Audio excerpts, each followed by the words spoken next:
Hello दोस्तों, welcome to Gupta ji technical. स्वागत है आप सभी का गुप्ता जी टेक्निकल के एक नए वीडियो में। तो दोस्तों, इस वीडियो में हम लोग करने वाले हैं ऑर्गेनिक केमिस्ट्री। ऑर्गेनिक केमिस्ट्री यानी कार्बनिक रसायन। कार्बनिक रसायन से बहुत ही महत्वपूर्ण प्रश्न को हम लोग करने वाले हैं। तो चलिए क्वेश्चन को करना शुरू करते हैं। तो हमारा पहला प्रश्न जो है वो है, प्रयोगशाला में संश्लेषित किया जाने वाला प्रथम कार्बनिक यौगिक था। जो प्रयोगशाला होता है यानी लैब होता है, उसमें संश्लेषित किया जाने वाला प्रथम कार्बनिक यौगिक जो था वो कौन था? तो इसका जो राइट आंसर होगा वो होगा ऑप्शन नंबर सी, यानी यूरिया। जो यूरिया था वो प्रयोगशाला में सबसे पहले संश्लेषित किया जाने वाला कार्बनिक यौगिक था। अगले प्रश्न की तरफ बढ़ते हैं। तो हमारा अगला प्रश्न जो है वो है, प्रकृति में सबसे अधिक मात्रा में पाए जाने वाला कार्बनिक यौगिक है। जो प्रकृति में सबसे अधिक मात्रा में पाए जाने वाला कार्बनिक यौगिक का नाम बताना है।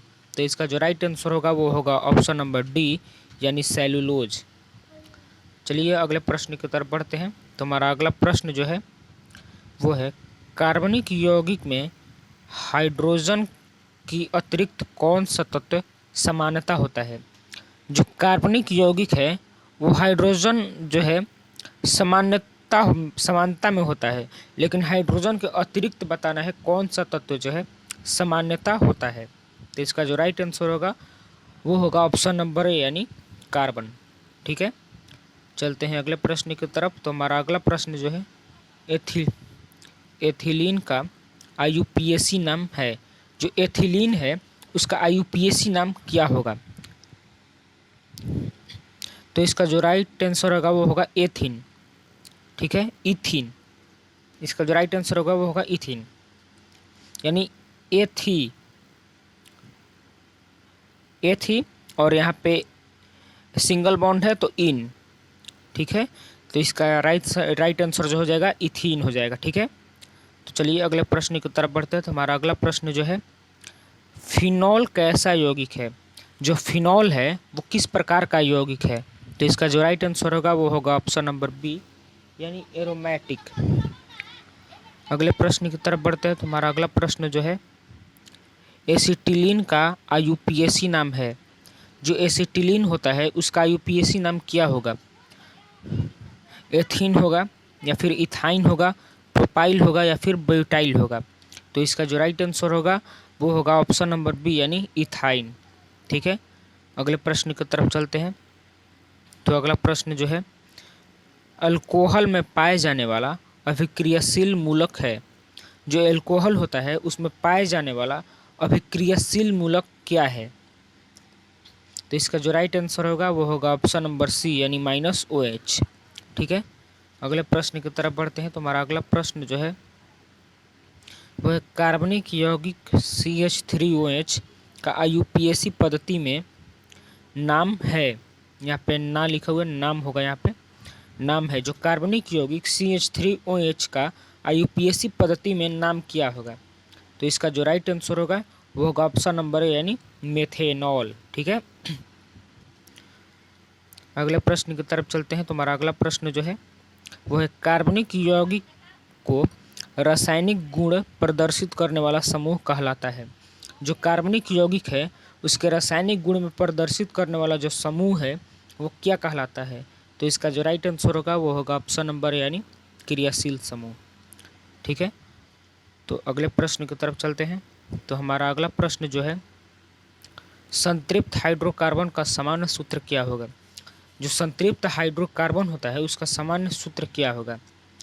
पहला ऑप्शन दिया हुआ है CnH2n+1, दूसरा है CnH2n+2, तीसरा CnH2n-1 और CnH2n-2।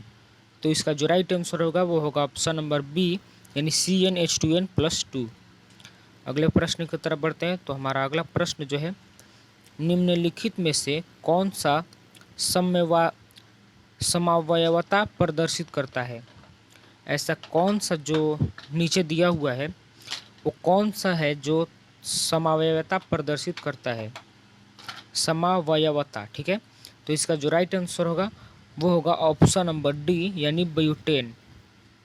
अगले प्रश्न की तरफ बढ़ते हैं। तो अगला प्रश्न जो है,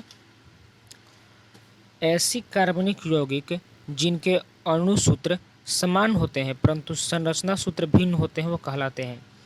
देखिए, ऐसा कार्बनिक यौगिक का नाम बताना है जिसके अणु सूत्र तो समान होते हैं परंतु जो संरचनात्मक सूत्र जो होते हैं वो भिन्न भिन्न होते हैं। वो क्या कहलाते हैं? समस्थानिक कहलाते हैं, संभारिक कहलाते हैं, समावयवी कहलाते हैं या फिर बहुलीकरण। तो इसका जो राइट आंसर होगा वो होगा ऑप्शन नंबर सी यानी समावयवी। ठीक है, अगले प्रश्न की तरफ बढ़ते हैं। तो हमारा अगला प्रश्न जो है, लकड़ी के भंजन आसवन से प्राप्त होता है। जो लकड़ी है उसके भंजन आसवन से प्राप्त होने वाला अम्ल का नाम बताना है। तो इसका जो राइट आंसर होगा वो होगा ऑप्शन नंबर सी यानी पायरोलिगिनस अम्ल यानी पायरोलिगिनस अम्ल।